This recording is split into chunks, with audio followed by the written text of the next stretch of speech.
which is an optional extra, or they can wander around Doolin itself.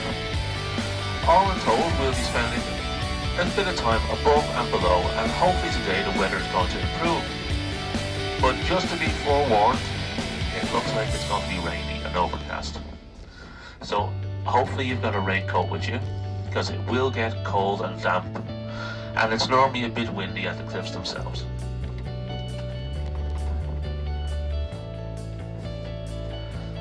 Now, the bus you're on is a fairly new coach. It's only about 4 months old, and it's only used for this trip up and down the cliffs. It's got wonderful, comfortable seats. There are charging points for your phones. They're located on the backs of the seats. You'll see a little blue light. There's also free Wi-Fi, and you can log into this free of charge. It comes up as Dublin Coach. There's also a bathroom halfway down, and within the bathroom there's a hand basin and a toilet facility. To operate both, there are 2 buttons on the wall. The top button will operate the hand basin, and the bottom button will operate the flushing mechanism. We will not be making any stops on the way down due to the fact we're a bit behind schedule, but we will make a stop on the way back just to give people a little break from the bus. All in told, if you need anything throughout the day, or if I can do anything to make the day more pleasant for you, please do not hesitate to ask, and I will do my best to facilitate. I will talk to you as we go along, and I'll explain where we are, and I'll give you some information on the different things at a grocery shop. And believe it or not, the landlord of the pub, Henry Carney, turns out to be Barack's long-lost cousin. Very true. Nearly 100,000 people came down to Moneygall to greet the Obamas. And to mark this occasion, we gave a great honour to the man himself. You see, in recognition of the work he has done around the world and his Irish heritage, we gave him a landmark in Ireland. Ronald Reagan, we gave an observatory. John F. Kennedy, a university. Jimmy Carter got a library, but Barack Obama got the first ever motorway gas station in Ireland. And just coming up on your left-hand side, you'll be able to see the Barack Obama Plaza, the first ever motorway rest stop in Ireland. It's a very fitting thing. Within the rest stop itself, there's also the Barack Obama Museum. And here it charts all the histories of every Irish American president. There it is now on our left-hand side. The town of Moneygall you can now see on your left as well. And would you believe, since Barack's visit 7 years ago, over 800 homes have been built. There are new industries, factories. The main street now has 50 shops, restaurants and bistros. And this is all thanks to one fateful visit by an American president. On the way back, we're going to pull in there to give people a break from the bus, so you can get to explore that later on. We're now well on our way. We're over halfway there. Our next county we'll be entering into will be County Tipperary, and that'll be our 5th county along the way.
small plot of land they could graze their cattle or grow crops.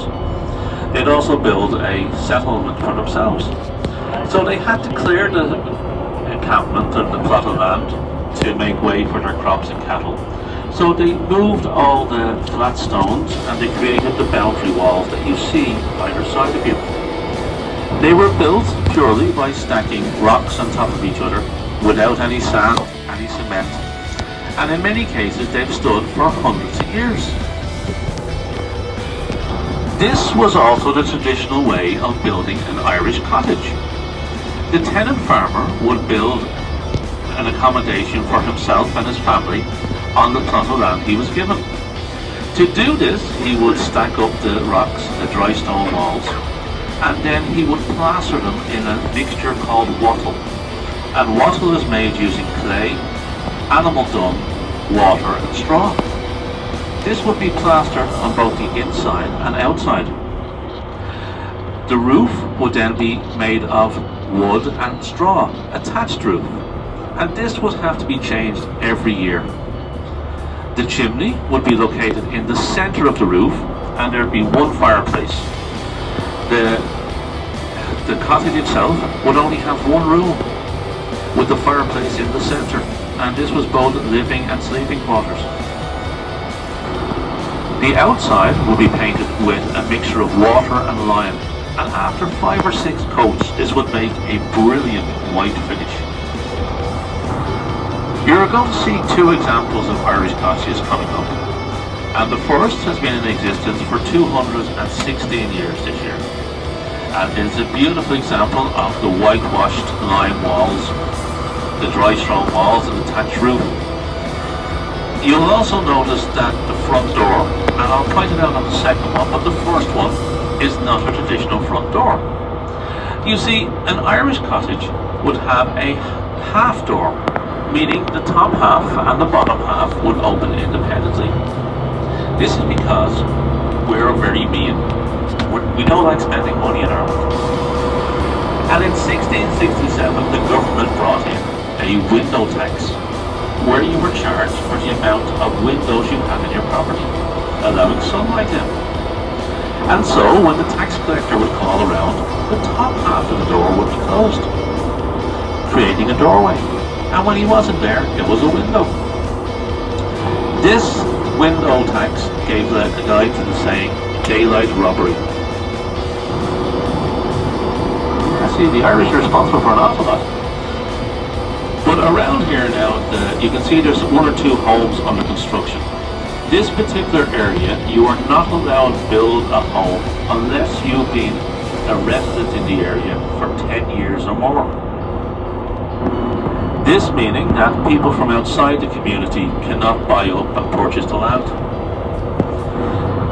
It's a way of locals retaining ownership and living within their communities. Doolin itself is a traditional holiday village, and everything is built around the tourist centre. When we get closer, you're going to see some wonderful holiday chalets and villages. These are purpose-built and they're let out all year round. But first, we're coming up on our left-hand side. You'll see the first example of the Irish cottage. As I say, this one is 216 years old. You'll see the beautiful white walls and the centre chimney, the small windows and the doorway. As I say, this one is not a traditional door.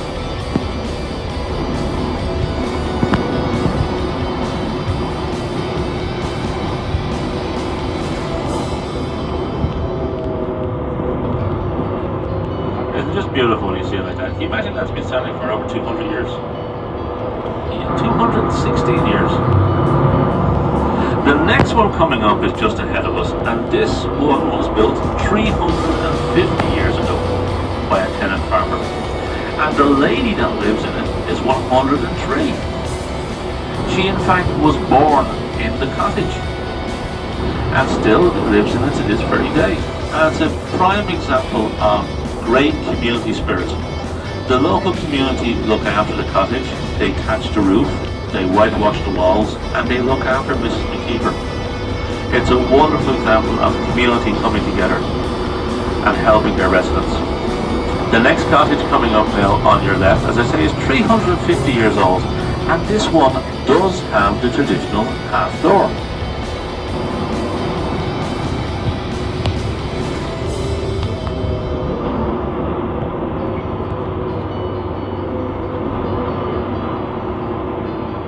So there we have it there. That's 350 years old, that cottage. And it's a wonderful example of the community looking after that little lady. Normally she comes out to the door and waves at me with a stick. I take it as a friendly gesture. She's waving to say hi. But now we're moving forward. We're going into Doon now in a moment. But when we come to the crossroads, you'll see some lovely holiday homes. And this is a prime example of how popular the area is.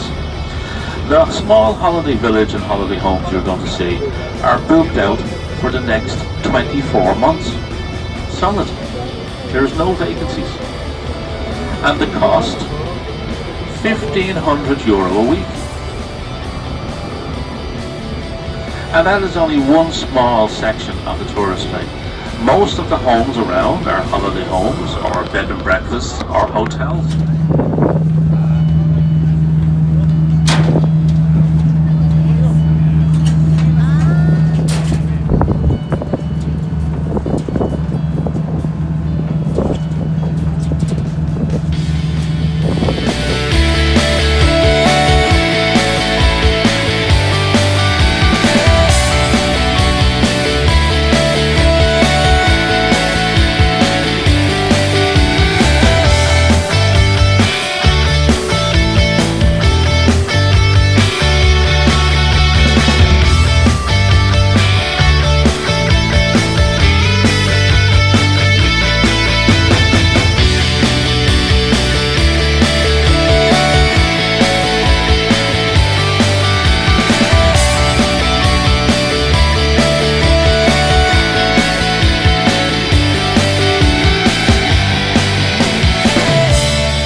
I forgot to mention the Vikings.